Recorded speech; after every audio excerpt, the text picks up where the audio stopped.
apaiser les émotions.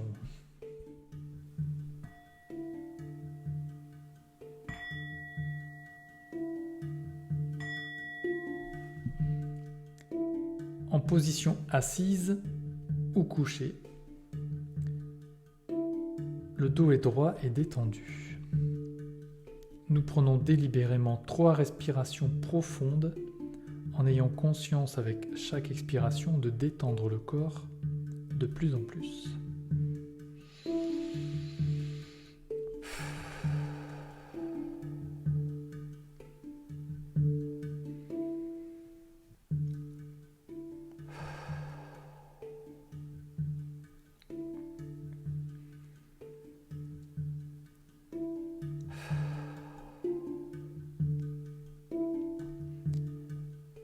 La respiration reprend progressivement son rythme naturel. Le visage est détendu, le front, les yeux, les mâchoires et puis le reste du corps.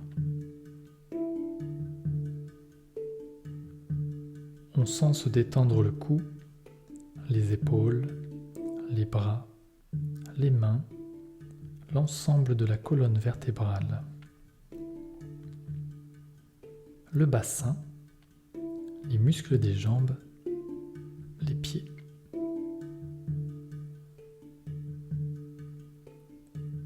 On prend maintenant une conscience globale du corps, de sa posture, et puis conscience de l'état d'esprit. Dans quel état d'esprit est-ce que je commence cette pratique ? Si la conscience de l'état d'esprit a fait remonter des préoccupations, des souvenirs, des pensées, nous les lâchons maintenant pour revenir à l'ici et maintenant avec une claire conscience de ce corps qui respire, de ce corps qui est posé, de ce corps qui est immobile.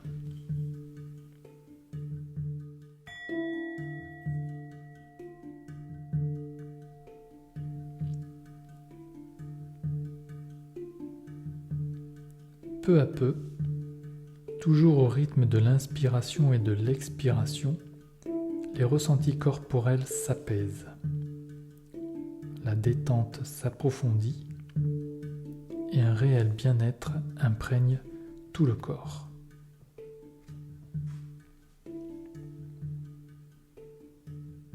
Avec la conscience de la respiration, le corps s'apaise naturellement, l'esprit également.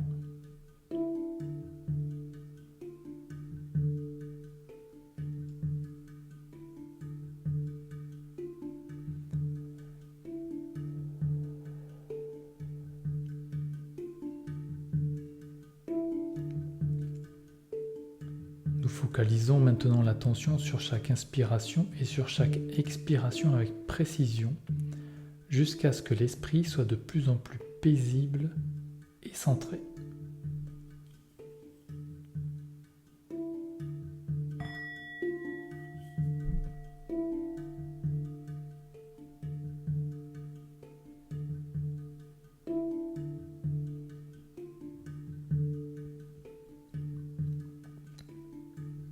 Le corps et l'esprit étant apaisés, nous évoquons à présent mentalement l'image, la pensée ou le souvenir de quelque chose qui éveille en nous de l'irritation, de l'agacement ou une certaine forme d'aversion. Nous prenons conscience des ressentis qui nous envahissent.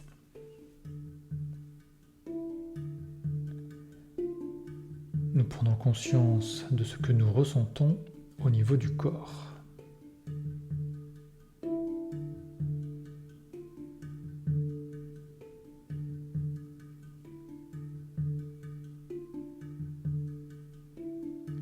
Nous laissons aller maintenant les circonstances qui entourent ce souvenir pour rester avec la seule conscience des ressentis physiques.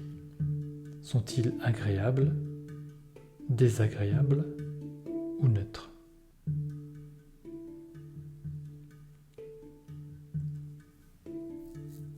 l'attention aux ressentis douloureux doit être développée pour que nous prenions conscience de certaines blessures dont nous souffrons toutes et tous.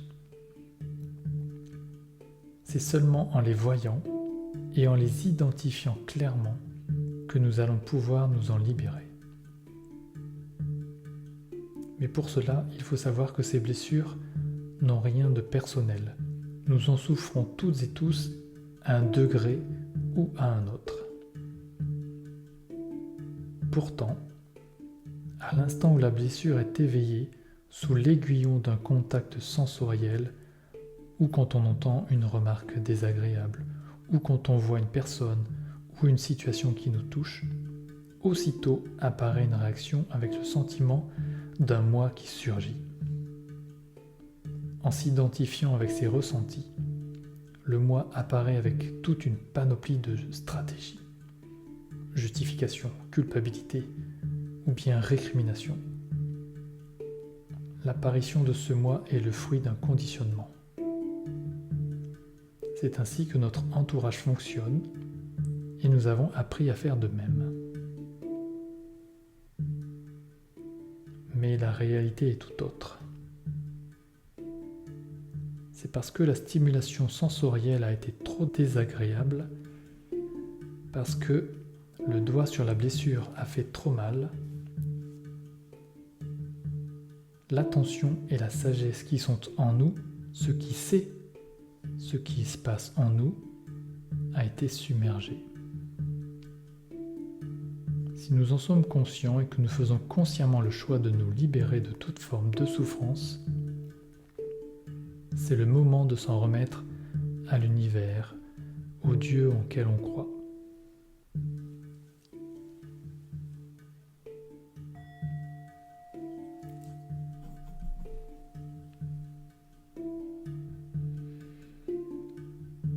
Nous commençons donc par nous recentrer sur la respiration et nous pouvons imaginer au-dessus de nous une vaste aura lumineuse, douce et chaleureuse du centre de laquelle émane un amour infini. Nous laissons cette image réjouir notre cœur et puis nous la laissons pénétrer en nous et illuminer tout notre être jusqu'à la moindre de nos cellules.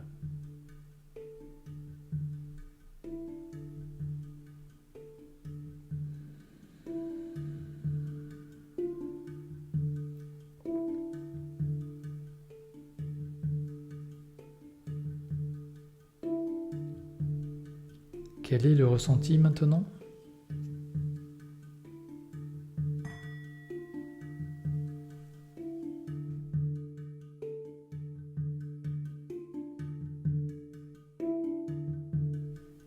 L'esprit et le corps se sont apaisés. Il s'agit à présent de redonner la prépondérance à ce qui sait en nous.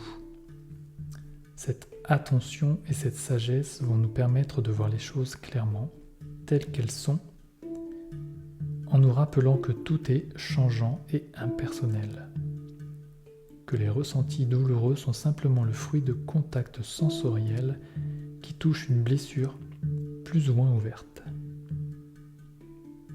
Mais cette blessure n'a rien de personnel, de sorte qu'il est inutile et même préjudiciable de compliquer la situation en y ajoutant un moi fabriqué qui ne fera qu'attiser notre souffrance première.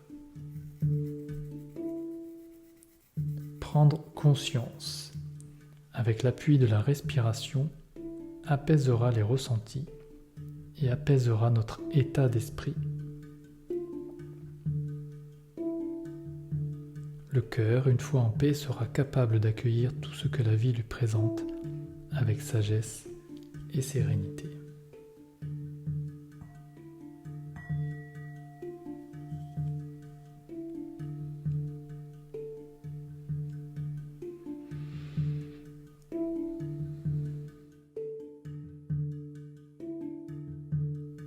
Pour nous libérer des émotions douloureuses qui peuvent surgir dans notre quotidien, nous devons d'abord nous exercer en méditation. Alors comment s'entraîner de cette manière en méditation ? Il s'agit de calmer, d'abord suffisamment l'esprit pour affiner notre conscience des ressentis. Pour cela, nous commençons par prendre conscience de la respiration, là où elle se manifeste le plus clairement dans le corps.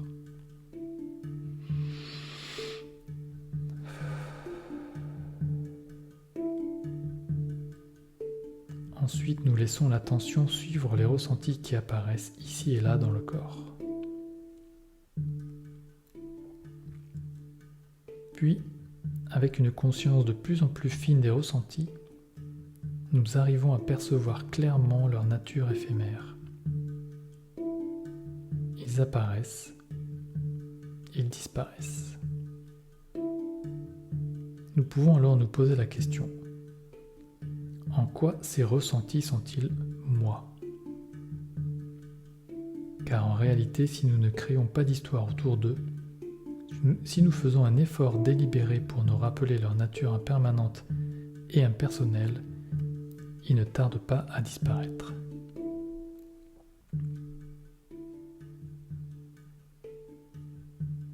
C'est ainsi que nous comprendrons peu à peu, dans un premier temps, à repérer l'apparition des ressentis.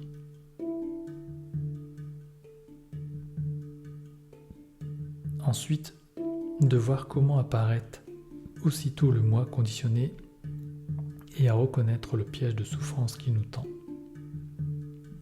Nous prendrons l'habitude de chercher refuge dans la conscience avec l'aide de la respiration. Nous entrons en contact avec la douceur, la chaleur et la bienveillance infinie d'un amour inconditionnel.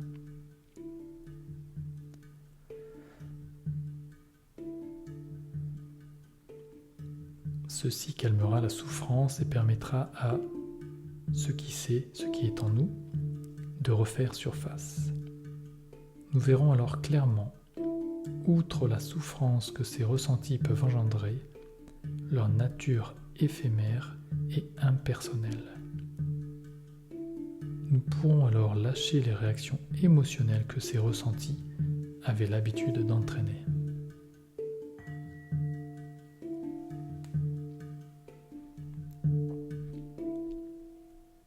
Nous pouvons faire le même travail avec chacun des 5 obstacles pour nous libérer peu à peu de la racine les plus profondes. Les racines de l'aversion, avec leurs multiples ramifications comme la vertueuse indignation ou la tristesse. Les racines du désir, avec leurs ramifications d'avidité, de recherche incessante de plaisir sensoriel.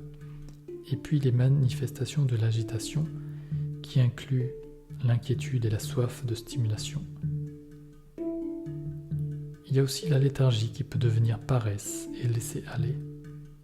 Et enfin le doute, qui est chargé d'angoisse et qui nous empêche de faire confiance et d'avancer. Prenons l'exemple du désir. Évoquez en vous, en votre esprit, l'image de quelque chose de désirable au niveau des sens, ou bien la présence d'une personne qui vous est chère, ou encore la réalisation d'un souhait qui vous tient à cœur.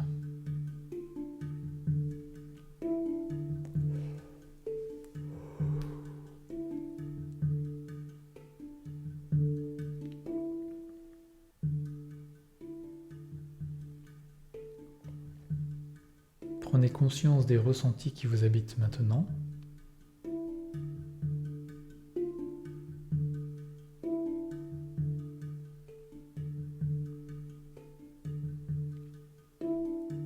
À présent, mettez cette situation de côté et restez simplement conscient de cet attrait, de ce désir, de ce souhait. Quel est votre ressenti et comment s'exprime-t-il ? À quel endroit du corps se manifeste-t-il ? Quelle est la tonalité de ces ressentis ? Agréable, désagréable ou neutre ?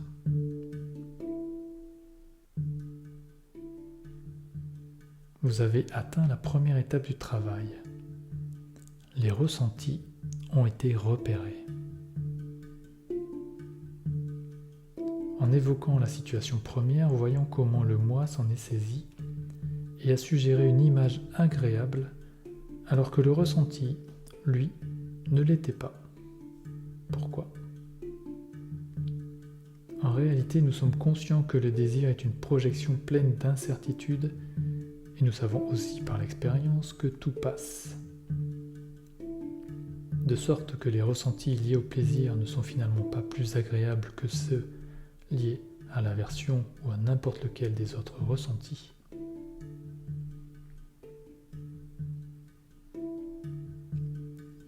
Étape suivante.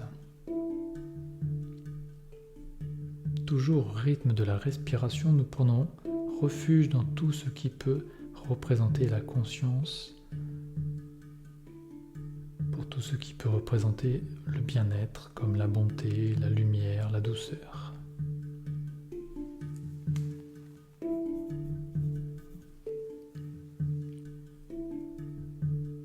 La sagesse nous rappelle la nature éphémère, douloureuse et impersonnelle de toutes les fabrications mentales et nous pouvons enfin lâcher la réaction émotionnelle liée à la situation de désir.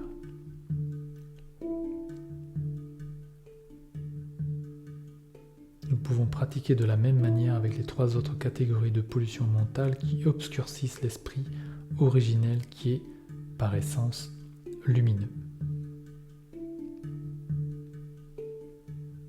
C'est en méditation que nous devons nous préparer aux situations de vie qui nous apportent inconfort ou souffrance. En reprenant une par une les étapes qui mènent à la libération de la souffrance, nous repérons les ressentis physiques désagréables, une respiration consciente, puis la lumière bienveillante.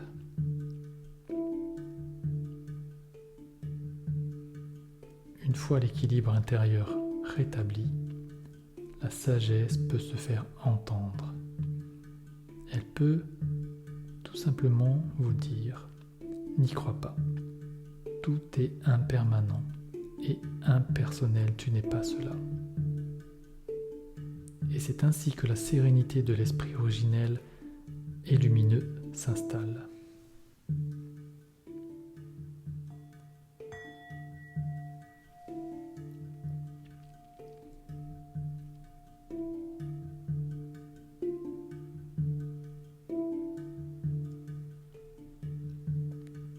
Méditer est une action méritoire. Nous partageons ce mérite avec tous les êtres qui souffrent dans le monde. Nous pouvons souhaiter que chacun trouve et suive la voie qui mène à la libération de la souffrance. Puissions-nous tous trouver la véritable paix et le véritable bonheur.